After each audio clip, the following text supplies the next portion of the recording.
Loss অ্যাঞ্জেলেসের দাবানলে অক্ষত একটি বাড়ি। ক্যালিফোর্নিয়ার লস অ্যাঞ্জেলেসে যখন দাবানলে সার্কার চারদিক, তখন আগুনের লেলিহান শিখাকে হার মানিয়ে অলৌকিকভাবে ঠায় দাঁড়িয়ে আছে পেলিসেডের মেলিবু এলাকার একটি বাড়ি। $9 মিলিয়ন 3তলা বাড়িটির মালিক 64 বছর বয়সী ডেভিড স্টেইনার।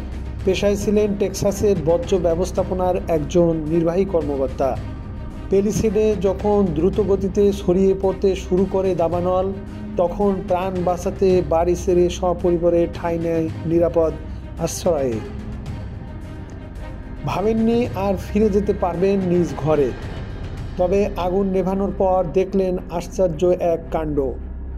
আশেপাশের সব বাড়ি পুড়ে ছাই হলেও পুরোপুরি অক্ষত তার বাড়ি।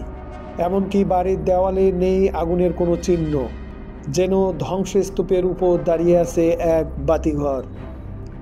বাড়ির মালিক ডেভিড স্টেইনার বলেন, মেলিবুতে দাবানল ছড়ানো শুরু করলে কোনো মতে বাড়ি ছেড়ে বেরিয়ে আসি আমরা। এরপর বাড়ির চারপাশে আগুন ছড়িয়ে পড়ার বেশ কিছু ছবি ও ভিডিও বার্তা পাই।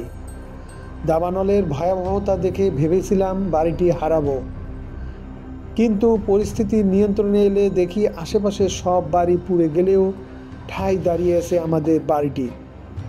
এটি অলৌকিক ঘটনা ছাড়া আর কি হতে পারে। এমন ঘটনায় খুশিতে আত্মহারা ডেভিড ও তার পরিবার। বাড়িটিকে তারা ডাকছেন লাস্ট হাউস স্ট্যান্ডিং বা ধ্বংসস্তূপের শেষ বাড়ি হিসাবে।